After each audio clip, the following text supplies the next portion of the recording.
What's up? Look for Bob out here. Felt like I should come out and speak a little bit about what it means to go out here and advocate for Bob.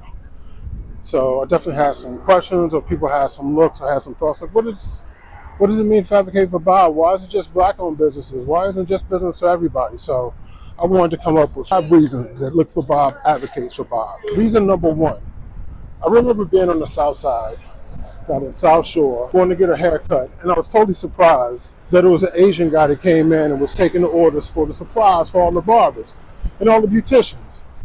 And I thought about the fact that when you go into a beauty supply store, it's usually owned by someone that's Asian. You telling me that as black businesses, as black beauticians and barbers, we don't even have that market locked down. We have other people that are coming in, and they're able to come in and sell their products in our community, and we go with it.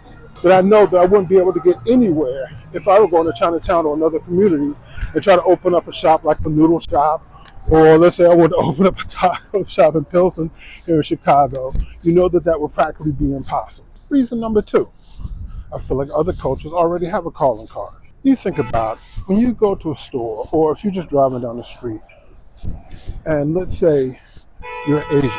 You can see an accounting firm, they're going to have Asian writing on the window, on the door. You be able to tell by the name that they might be Asian if you're Asian. Another reason would be if you go to a store, you see something that has Spanish writing on it. If you're Latino, you know that's a Hispanic run store. If they got Spanish writing on the wall, so you know that's one of your people. Or if it says Moimi Polski, you know it's a Polish store. Other cultures have a way of saying something, saying that, hey, we're one of yours, we're one of your people, without having to say it blatantly. They just put the same language, they put the same writing. Because we came here and we had our names taken from us, we don't have that. So if I'm riding down the street and I see an accounting firm that's run by John Smith, I would know that if I wanted to patronize a black accountant that was John Smith. But other cultures are easily identifiable. So I kind of feel like that puts us at a slight disadvantage that we have to work with, being able to identify people who are in our own culture who we might want to do business with. Our name doesn't stand out. We don't have a special writing that says that, hey, I'm one of you, you are one of mine. Reason number three: entrepreneurship is important for any community. We need to have our entrepreneurs, and we need to be able to go out and support them.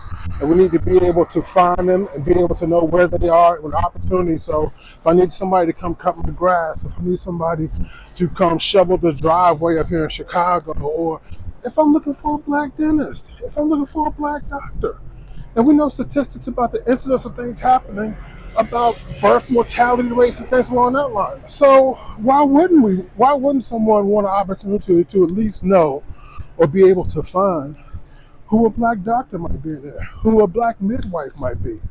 There's nothing wrong with that. So there are opportunities and things that we should be able to identify and find Bobs for, that we know that may be behind or support the same ideas that we have. And that's another thing about entrepreneurship is, if you're giving your money to someone else in another community, you don't know where that money's going. All we know is the statistic about how fast that money leaves a community.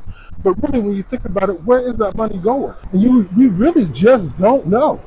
That money could be going anywhere. I mean, a lot of times, I've been surprised to see, what parties or what ideas that the people who own these businesses, what they actually get behind. So a lot of times we all want to do business with somebody who we feel aligns with our beliefs, aligns with our ideas. A lot of times there are entrepreneurs just in our own church that we haven't had the opportunity to go out and meet and see.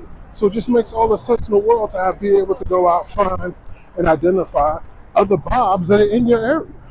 And reason number four just speaks to the fact of accountability. Well, we need to start holding our own black community responsible for running our businesses. But look, I'm not going to hold you long on this. I don't want to shop with you just because you're black, my brother, my sister. I mean, come on. We got to be on time. We got to be professional. We got to be polite. I can't go to you where, I'm getting treated better when I go somewhere else. I feel like my dollar's being respected a little bit more. So that's part of responsibility, and that's what Look for Bob also does. We allow black-owned businesses to see, are you being held responsible? Are people able to say and comment and say, look, you can speak, you be able to improve in this way, this area. You could do this better. And that way, hopefully, we'll just have better businesses in the black community in general. And totally, I get it. I know you might be coming to me and say, well, all businesses are like that. So I'm late. We don't get treated by other people or other communities. I totally understand. Get at me at the chat, and we can talk it all out, for real. But I think we need to make sure just as business owners, as consumers, that our dollar is being spent properly and efficiently and effectively. Reason number 5 is just the point I want to get across. Just because you advocate for Bob, that doesn't mean that you're against any other businesses. It's just a point of letting people know. Just like if you advocated for the Amazon, that doesn't mean you're against other farms. If you advocate for a dog kennel, that doesn't mean you're against cats. It's just that you have your thing that you advocate for. So whether you're a black consumer or white consumer, I'm sure there's a Bob right around you that you could probably use. It might have a service that you need or would like to have, and it might be at a better price. So it's not about advocating for one at the expense of another. And just like you may have noticed, or maybe you haven't noticed, but on this entire walk that I've been through in this community, which I live, true enough, there aren't any black-owned businesses. I don't think there's one. And if there is one, I'll confirm that later in the chat. But that's another reason why we need everybody out here advocating and looking for Bob. So, as usual, check the site, LookforBob.com. We have updates daily of new black-owned businesses. Follow us on YouTube. Follow us on Instagram. We're going to continue to get the word out and advocate for Bob. One.